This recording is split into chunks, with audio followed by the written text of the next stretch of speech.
Hello, Susie from Pink Diamond Guide. I wanted to stop by and do an Is This Your Person reading. And look what I've just done. I've just managed to put half the cards in, or not half, yeah, look, some of them upside down, some of them right way up. We are about to go into a full moon reading, right? Full moon energy. 5th and 6th of April brings in the full moon. Look, under that energy, we're looking at words like tension, compromise, stubborn, and romantic developments. So I wanted to do a bit of a full moon read. Is this your person? Now, it's not going to resonate for everybody. This is going to be certain stories within the collective that apply to you. But let's look at that full moon in Libra energy. Is this your person? Here we go. First card out, we've got the Death card in the soul space. Then we've got the Four of Swords in that. How are they showing up energy? Let's make some room for them, hey? What's happened there? Camera's a little bit lower than normal. And we've got, in what they tell you if they could, the moon, the energy of the moon. What have we got in their challenge? We've got the Three of Wands, and their likely outcome is Nine of Cups in the reverse. Look, Death card, this is not surprising me, honestly, that Pluto in Aquarius energy is still very, very dominant. It's a very potent energy that will be with us for until the 11th of June. It sits in this first transit where it's moving direct, and it's not surprising to see the Death card in the soul space, because what we're doing is we're looking to transform, reform, improve. Now, to be able to do that, you have to figure out what needs to go, right? What ideals are no longer progressive? So your person is really sitting in that soul space going, what serves me, what doesn't? Now, when the Death card comes around, it's like a search and destroy mission where it goes hunting for things to shift and adjust. This could even be Dark Night of the Soul for some people, to have the Death card in the soul space. But for me, essentially, it's when you're coming out the other side and it's making decisions about things that need to go versus being in the depths of the energy. This would be reinforced by the idea that the Four of Swords is in how they're moving through the world. So they're in an energy of healing anything that they've found. So you go on that search and destroy mission, right? And you go, whatever has been in that energy that hasn't been serving them, now they're going, I want to clean that up and I want to come out of it in a healed way. So they're putting the processes in place. Do I suggest that they're necessarily on top of it all? Probably not. But at least the target is in place, going, this is what I need to heal. And I'm going to be very, very proactive in making those things happen. Now, perhaps what your person had to heal from was they've been in a connection that hasn't been serving them. There's a third party energy available. Maybe it's drinks, drugs, work, whatever plays out on this energy that goes, it's something that I need to heal from. Maybe they've got issues in the way that they connect with people. Maybe they run away instead of standing tall and facing what the problems have been. Maybe it's a new style of connecting with people versus like ending connections altogether. It's going to vary for everybody, but essentially Pluto, the planet of death and rebirth, it comes in, it's inherently neutral. So what it wants to do is get people back to a place of gratitude and joy. Like, joy is not a neutral energy, but it kind of comes with the territory when we're talking about gratitude. Is when you can get into gratitude, you can start to feel more peaceful and more graceful in the way that you move through life. What would they tell you if they could? I am being affected by the full moon. It's a full moon reading, and what's right in the middle of the reading is the moon. It's a new full moon in Libra. Now, energies around this, like I said, with tension, compromise, being stubborn, but also romantic development. So what would they tell you if they could? Is I'm going to suggest is that their challenge is, so it's a secretive energy. They're not going to tell you. They're finding it very, very difficult to come towards you. They're finding it very difficult to say the things that you need to say. But it's essentially, I think, this is under this energy, we're going to find people making movement. It's a challenge to do it. So this question was, what would they tell you if they could? I've got a secret under this full moon energy, and it's I want to make romantic developments. I want to move myself in the direction of getting the things that I want. I want to leave behind the crap that's held me back and made me miserable, and I want to move in to better scenarios. But at this point in time, it's a secret. I'm not actually going to do it. I'm not actually going to let you know that you are my all and my everything. So let's look at this reading and go, if that's an overview of where they're at, where they're going, I want to progress this energy, spirit, and go, what's the next step? If they're in a place of healing and they're going to keep a secret on saying that they want to move towards their happiness and they're not going to tell us what their happiness is, let's go, what's their next step? If they can't see the trees for the, if they can, I've been saying it lately, if they can't see the temple for the trees, they can't see the divine for all the crap of reality right now. Fair enough. They're starting to go, this has got to get out of the way, that's got to get out of the way. The temple's over there somewhere. I can see it in the distance. I want to go after it. What's their next step? The Magician. Right? Transformation. Sorry for slapping the table. That was so good that card came out. What have we got in the challenge space? Two of Swords. I'm actually going to suggest that's coming out of confusion. What they'd tell you if they could. Eight of Cups in reverse. The challenge is the Hierophant, and the likely outcome is the Knight of Pentacles. Still some slow energy coming through there. So their next step is transformation. Their soul has got all that it needs. It has cleaned out. Now, for true alchemy to occur, right, you need all of the elements in place. And here the Magician has the wands, the cup, the swords, and the pentacles. To turn the old alchemists of old to change things from one state to another. Everything in the experiment had to be perfect, right? So what we've just said is that the energy of Pluto in Aquarius has come through, and it has been on a seek and destroy mission of anything that might be. Imagine if you had a speck of sand in this experiment that just would stop things turning from lead into gold. What Spirit is saying is this person has found out where that grit is. They found out where the chink in the iron is, and they've gone, I'm going to take the rubbish out of the scenario in order to allow this connection to transform. All of the elements are in place and correct in order for this to occur. How are they showing up in the real world? They're going, I'm not confused anymore, right?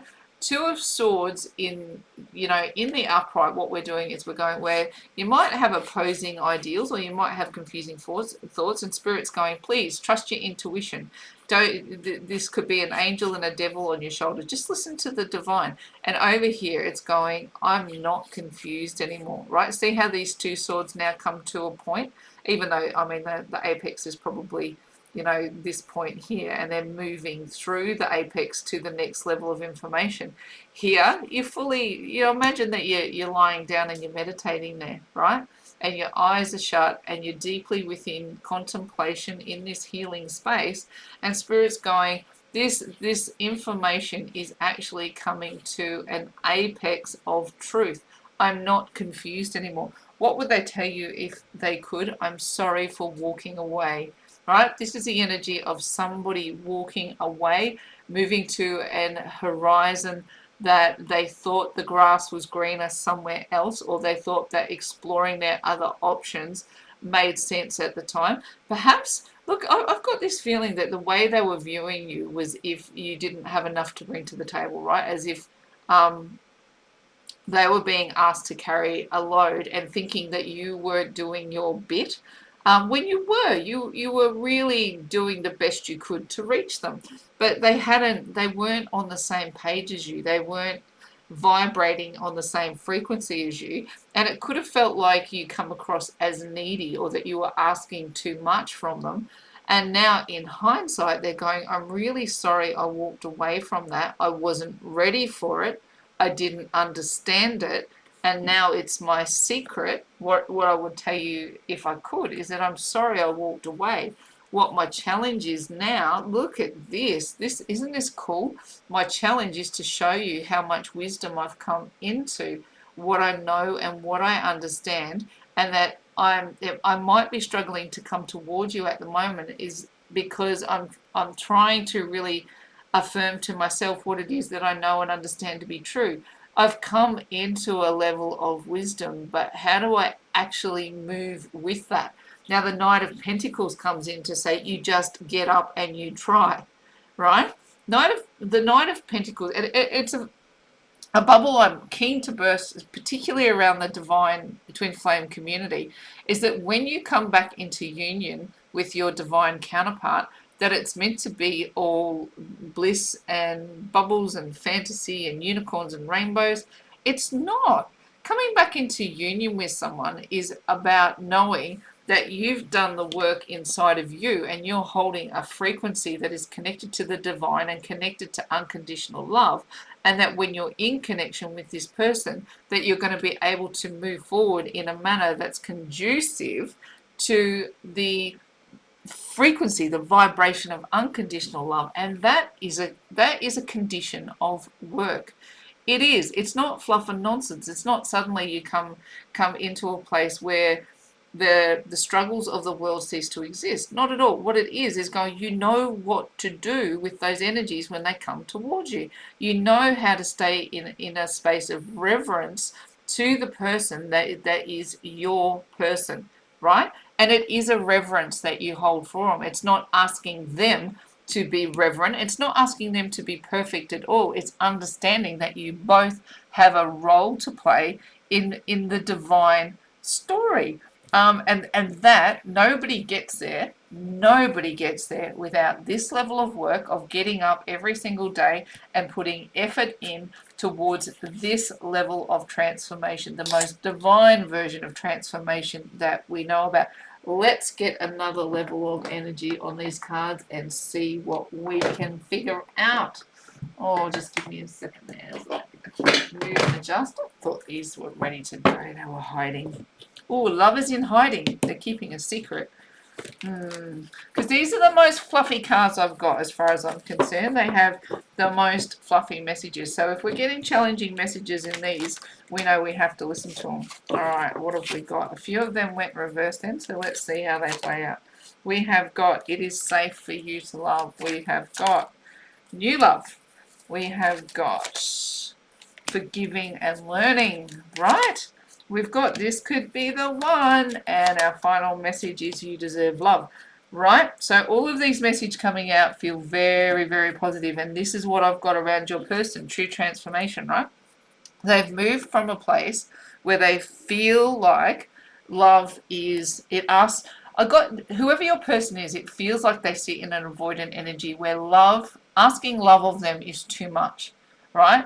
For them to pour their energy out onto someone else can feel excruciating. It can feel, I talk about the shot glass and the pint glass, right? Or the idea that the avoidant person only needs a shot glass full of emotion, a shot glass full of love every single day to feel fine. Whereas if you're sitting in the energy attached to them, you go, well, actually, we're supposed to be giving each other a pint. What is this shot glass nonsense? And that person used to feel like it was your problem, right? That was your problem. You need a pint of love? You go get it somewhere else. And you did right. Oh, I will. I'll figure out how to be my own pint. Now, what this person is coming to understand is going, actually, what if we meet at a teacup? If what I did need was a shot glass, I've come to understand I need a little bit more than that, and I've come to understand that you need a little bit more than that. But perhaps because I wasn't giving you enough, you were craving way more than what you actually need. Now, you've gone and done that work on that, whoever this person is. Now, your person has come to figure out, actually, I need to give more than my little shot glass of love, and it is safe for me to give more. I've done the transformations necessary to put my problems to bed in order to love safe and to love free, and to be able to, what does it say, is I'm able to open my heart to give and receive the highest energy of all, that divine love. That's what I was talking about. So in that soul space, that's a true revelation to the nature of divine love. Now, what are they showing in their physical space? That I'm healed, I'm not confused, and I want to give new love. So a new person has stirred your romantic feelings. I'm going to say the new person that has stirred their feelings is them. They've come in, look, they've killed off old versions, old beliefs, old systems that weren't serving them, and now they're moving into an energy of new love or being able to give love in a new way. What would I tell you if I could? Oh my gosh, I'm so sorry. I've learned so much in our time of separation, right? It's a forgiving and learning energy. I think the energy is, they've learned to forgive themselves, right? And they've started to understand that what you were asking from them was not unreasonable. And so it's like, I'm sorry that I walked away from you. And my secret is actually it's me who owes you an apology, not the other way around. What you asked for was not unreasonable. And now I want to get into a place of forgiveness and show you what I know to be true. My challenge, this could be the one. You were the one that got away. That's the challenge. And now I know that. I have this wisdom. And my challenge is to come back and get you, is to fight for you, is to not that we want to be in chaser energy, but to chase down what I now know to be true, and that is you were the one that got away, and I want you, right? What is the likely energy is that this person, look here, the Nine of Cups come through in an energy, is like I get the feeling they're not ready to tell you all this. So what they're likely going to do is sit in this energy a wee bit longer and not actually bring in all of their wishes come true. They're still in the work, right? And because they're still keeping it a secret. But what is beautiful under the full moon energy, which is where I base this reading, is it does bring in an energy of tension. It does bring in, it has got a bit of a stubborn energy and a compromise energy, but it also brings in romantic developments. And look at this. I am preparing, look, to shoot my arrow, right? I'm preparing to take my shot. You are lovable, right? And this energy might have made you feel like you weren't worthy of love, or this person, the way that they behaved in their avoidant energy might have made you feel like they just, that you weren't worthy. And what they want to tell you is, look at this. They haven't shot that arrow yet. The arrow, they've only got the arrow pulled back, so they're still in the process of the work of letting you know that you are all of their wishes come true. Now let's have a look. I just want to get one more energy over this. This is a beautiful read. What have we got? Oh, divine will. Oh my gosh, yeah, right. This is where I was had the overarching energy, is what they've come to understand is that love is not the fluffy unicorn fairy tale bubblegum version of it that movies and popular culture would have you believe, but it is understanding the will of the divine. And when both people are acting with the will of the divine, the experience of love is very different to the experience of romance. Now this person now understands it, you understand it, now we're waiting on divine timing to bring this energy together. I just want to read this one. What does it say? Your life is unfolding in accordance with the divine will of your soul. So trust, let go of fear and apprehension. You are protected and eternally blessed. Have patience. All is manifesting in perfect timing. That's what it felt like. It felt like a timing thing, but everything has now in accordance with your soul. You've killed off what needed to be killed off. Energetically speaking, you've transformed it, you've turned lead into gold, and now you feel safe to love. So now we can let go of fear, we can trust the process because you're protected and blessed. Have patience. We're going to shoot this arrow because you both deserve love and the truest, highest order version of it. Righto, if this was your person, I'm going to say this was a cracking, beautiful reading. A little bit of patience required, but plenty of good energy coming your way. I'm going to wrap it up there and say in faith, hope, and love, it's bye from me for now.